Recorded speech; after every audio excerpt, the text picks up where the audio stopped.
এক নম্বর হচ্ছে শ্রীলঙ্কা। শ্রীলঙ্কার যে রাজা ছিল, যে মন্ত্রী ছিল, তারা আন্ডার প্যান্ট পরে রাস্তায় ছুটছিল, তাদের পাছায় সাধারণ লোক বাড়ি মারছিল। ঠিক বললাম না ভুল বললাম? তাদের বাড়িতে অগ্নি সংযোগ করা হয়েছে। মন্ত্রীদের, এমএলএ এমপিদের, যারা দেশ চালাতো তাদের বিভিন্ন রকম যারা জালিম ছিল জুলুম করেছে। দেশ ছাড়া সেনারা দেশটাকে কন্ট্রোল করেছে। নাম্বার 2, রাজহাঁসের মাংস, ইলিশ মাছের পাতুরি, ভেটকি মাছ, গোলদা চিংড়ি, দেশি মুরগি, বিভিন্ন রকম খাবার, বাবুর্চি কিচেনের রেডি, ডাইনিং টেবিলে প্লেটগুলো মুছে উবুর করা আছে, খেতে বসবেন খালি গোসলটা করে। সেনাপ্রধান তার বাড়িতে ঢুকে বললে আপনার কাছে মাত্র 40 মিনিট টাইম আছে, যেটা গুটুবেন গুটান, বেরিয়ে যান দেশ থেকে, তা না হলে জনগণ আপনাকে মার্ডার করবে। তার নাম হচ্ছে শেখ হাসিনা। দেশ ছেড়ে পালাতে হয়েছে না হয়নি? 40 মিনিটের ভেতরে দেশ ছাড়তে হয়েছে, রামা ভাত খেতে পাইনি, আল্লাহ বেজ্জতি করলেন। 2 নম্বর। নম্বর 3, বাশার আল আসাদ, সিরিয়ার বাদশা। সে এত বড় জালিম ছিল এবং তার গোডাউনে বর্তমানে 4,500 কোটি টাকার খালি 4 হুইলার রাখা আছে, 4 চাকা। কোনোটা 100 কোটি টাকা, কোনোটা 500 কোটি, কোনোটা 700 কোটি, এরকম দাম এক একটা গাড়ি। রলস রয় একটা কোম্পানি আছে, সেই কোম্পানির পৃথিবীতে কোনো শোরুম নাই। শুনে যান যারা আছেন, যারা গাড়ি চাপছেন, 4 চাকা আমরা যারা চাপছি, রলস রয়ের কোনো শোরুম নেই। মালিক অর্ডার করে তবে তারা গাড়ি তৈরি করে, মালিকের কথা মতন তার মতনই মডিফাই করে। মিনিমাম 900 কোটি টাকা দিয়ে বাশার আল আসাদ একটা গাড়ি তৈরি করেছিল, রলস রয়। এরকম গাড়ি তার গোডাউনে রাখা আছে। দেশ ছেড়ে পালাতে হয়েছে তাকে, বিদ্রোহীরা তাকে ঘিরে ফেলেছে, হেলিকপ্টার নিয়ে পালিয়েছে। কোথায় লুকিয়ে আছে আজও পৃথিবীর কেউ জানে না, একমাত্র সেই জানে, আর আল্লাহ জানে সে মাল কোথায় লুকিয়ে আছে। ক্ষমতাচ্যুত আল্লাহ কোন 3 জন। কিছুদিন আগে আমরা দেখলাম 2025 সাল চলতে চলতে নেপাল, দেখেছেন না? দেখেন নেপালের সরকার ক্ষমতাচ্যুত একজন পানিতে নেমে গেছে, নদীতে, তার পাছায় বাড়ি মারছে, পালাবার রাস্তা পাচ্ছে না জনগণ। তার নাম আল্লাহ। যতজন জালিম হয়েছে, আমার এখানে যারা আছেন, আমার আজকের বক্তব্য অন্য কিছু নয়, একটাই, সেটা হচ্ছে যারা সমাজের নেতৃত্ব দিচ্ছেন, যারা সমাজের নেতা সেজেছেন, তাদেরকে বলছি অন্যায়ের বিরুদ্ধে কথা বলবেন, অন্যায় করবেন না। আপনি গ্রামের নেতা বলে এটা নয়, আপনি যা বলবেন সেটাই হবে। তুমি এটা যদি ভেবে থাকো তো আমার আল্লাহ যেদিনে তোমার বিচার করবে তুমি আর পালাবার রাস্তা খুঁজে পাবে না। ঠিক না ভুল?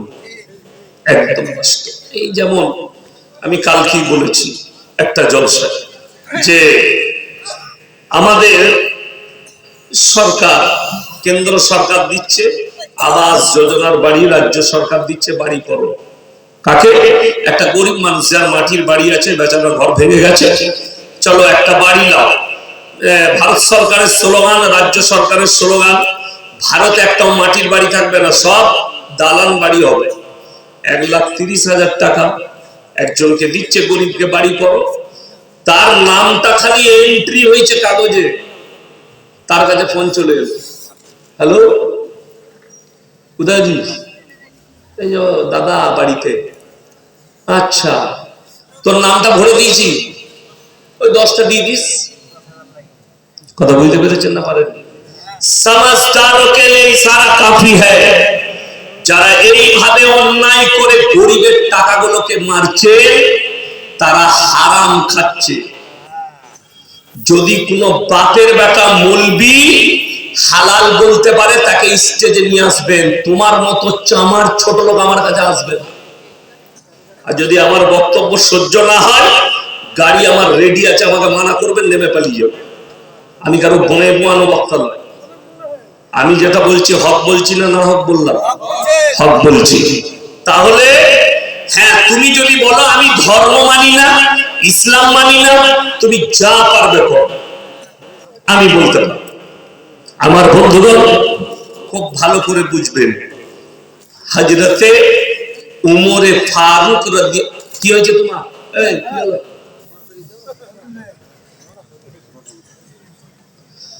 হযরতে উমরে ফারুক রাদিয়াল্লাহু তাআলা আনহু তিনি যেভাবে জীবন যাপন করেছেন এবং রাজত্ব চালিয়েছেন, পৃথিবীর বুকে ওনার জওয়ানায় গোটা পৃথিবীতে হালচাল মেচে গিয়েছিল যে আরবের এমন একজন বাদশা, রাষ্ট্রনেতা, যিনি ন্যায়পরায়ণ এবং ইমানদার, সেইভাবে তিনি দেশ পরিচালনা করছেন। গোটা পৃথিবীতে হালচাল পড়ে গেছে। এই ক বছর আগে দিল্লির পার্লামেন্টে দাঁড়িয়ে, তিনার নাম হচ্ছে দিল্লির প্রাক্তন মুখ্যমন্ত্রী অরবিন্দ কেজরিওয়াল, তিনি বলেছিলেন ভারতের যত নেতা মন্ত্রী আছে এরা যদি হযরতে উমরের মতো জীবন যাপন করে, একটাও গরিব আর গরিব থাকবে না, একটাও অসহায় আর অসহায় থাকবে না, একটাও অত্যাচারী আর অত্যাচারী হবে না। যেটা বলুন সুবহানাল্লাহ। কার কথা বলেছেন? হযরতে উমর রাদিয়াল্লাহু তাআলা আমিরুল মুমিনিন। তিনার কাছে বিচার এসেছে নিজের সন্তানের, বললে আমার বেটাকে বেঁধে দাও। হে আমিরুল মুমিনিন, এটা তো আপনার সন্তান। হযরতে ওমর বললে আজকে যদি একে ছেড়ে দাও, এর নেতার বেটা মনে করে এক থেকে বড় অন্যায় করবে, ইসলামী শরিয়ায় যে বিচার আছে বিচার করো, একে কুড়া মারো। জোরে বলুন সুবহানাল্লাহ। বাদশা নিজের বেটাকে ছাড়েনি। বড় কষ্ট লাগে, দুঃখ লাগে। আমাদের দেশের বিচার ব্যবস্থাটাই আলাদা। গাঢ় দুধে চা খাই দিলে বিচার পাল্টি যায়, 500 টাকার লোট গুঁজে দিলে বিচার উল্টিয়ে যায়। ঠিক বললাম না ভুল বললাম? যদি কেউ ন্যায় বিচার করেন তো আলহামদুলিল্লাহ, আপনি তো হযরত ওমরের লাইনে চলছেন। আর যার গায়ে লাগবে সে মাল কিন্তু ওই রকমই চোর। আমার কথা যার গায়ে লাগবে সে ওই রকমই চোর। না তুমি ইমানদার হলে তোমার গায়ে লাগবে? লাগবে না। তুমি ইমানদার নেতা, তোমার গায়ে লাগবে কেন? লাগার প্রয়োজন নাই, তুমি ইমানদার। কিন্তু আমি যার কথা বলছি আজকে বলুন, আপনাকে বলে দিই, এই জেলাটা নদিয়া, থানাটা মনে হয় থানার পাড়া নাকি? থানার পাড়া থানা। খুব ভালো করে শুনবেন, আমি ঝাড়খণ্ডের ধানবাদের কাছে একটা জায়গায় জলসা করতে গিয়েছিলাম। গ্রাম থানাটা হচ্ছে চন্দনকিয়ারি, গ্রামটার নাম হচ্ছে আপনার নডিহা। তারা বেশিরভাগ হিন্দি কথা বলে, এই ঝাড়খণ্ড মানে হিন্দি। আর আলেম উলামা কয়েক হাজার আলেম আছে, 1000-এর বেশি, 1-1500 আলেম হাতে যাচ্ছে গ্রামটায়। বড় গ্রাম। বিকেল 4টায় আমি পৌঁছে গেছি, রাত 2টো পর্যন্ত ছিলাম। বিশ্বাস করুন, আল্লাহর কসম, রাস্তায় আমি একটা 10 বছরের বাচ্চা মেয়েকেও দেখতে পাইনি। বললাম 10 বছরের একটা বাচ্চা মেয়েকেও দেখতে পাইনি। আর স্টেজে তাদের বসার ব্যবস্থাও নেই, বাড়ি থেকে শুনবে জলসা। আর আপনার যাতায়াতের রাস্তা ছেলে আর মেয়ে একটাই রাস্তা। ঠিক বললাম না ভুল বললাম? যদি কোনো বাপের বেটা মৌলবি বলে যে এটা শরীয়ত, তার জুতোর মালা পড়ে যাবে, না আমার জুতোটা খুলে তার গলায় পরিয়ে যাবে, যদি হালাল বলতে পারে। কেন? আসল কথা, আমাদের সেই গ্রামে আমি খোঁজ নিলাম कि यहाँ का महल इतने अच्छे क्यों है, यहाँ का महल किसने बनाई, এখানকার পরিবেশ এত সুন্দর কি করে হলো, এই গ্রামের নেতৃত্বরা কারা আছে যে এত সুন্দর পরিবেশ? তো আমাকে বলল আমার একজন মুফতি সাহেব বন্ধু আছে ওই গ্রামে, মুফতি মনজর আলম কাসমি, খুব ভালো মুফতি। আমাদের মাদ্রাসায় কিছুদিন শিক্ষকও ছিলেন, ভালো আলেম, আমার খুব ক্লোজ বন্ধু। तो से बोले हमारे गांव में जो है, जो लोग ग्राम को चलाते हैं, गांव को जो चलाते हैं, जिनके इशारे से चलते हैं, वो उलामा है। उलामा हजरत के इशारे से গ্রামের যারা নেতৃত্ব দেয় তারা হচ্ছে আলেমরা। আর আমাদের সমাজ পশ্চিম বাংলায় আমাদিকে খালি দুটো কাজে রেখেছে, হলে আর মোলে। ঠিক বললাম না ভুল বললাম? হয়েছে হুজুর কানে আজান দিতে হবে, মরেছে জানাজা পড়াতে হবে বলে, বাকি বাকি সব তো আমরা আছি।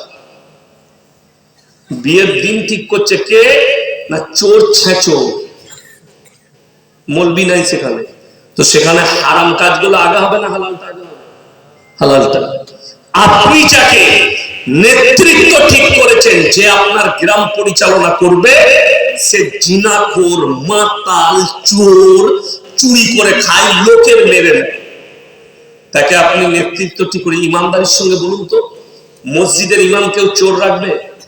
কথা বলে না? ইমামকে কেউ চোর ইমাম রাখবে? ইমাম মাতাল রাখবে?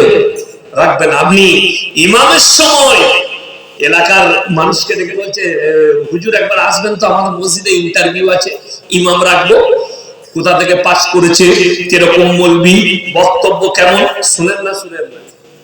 আর শুনে না মানুষ? জুম্মার দিনে বক্তব্য দেন, নামাজটা পড়া, গলাটা খুব ভালো, পড়াটা ভালো, হুজুর বক্তব্য ভালো দিয়েছে, তাই ইনাকে ইমাম রাখো। ইমাম রাখার বেলায় ন্যাস তুলে দেখে নিবেন মালটা হেলে না সাপ। কথা বুঝতে পারেন?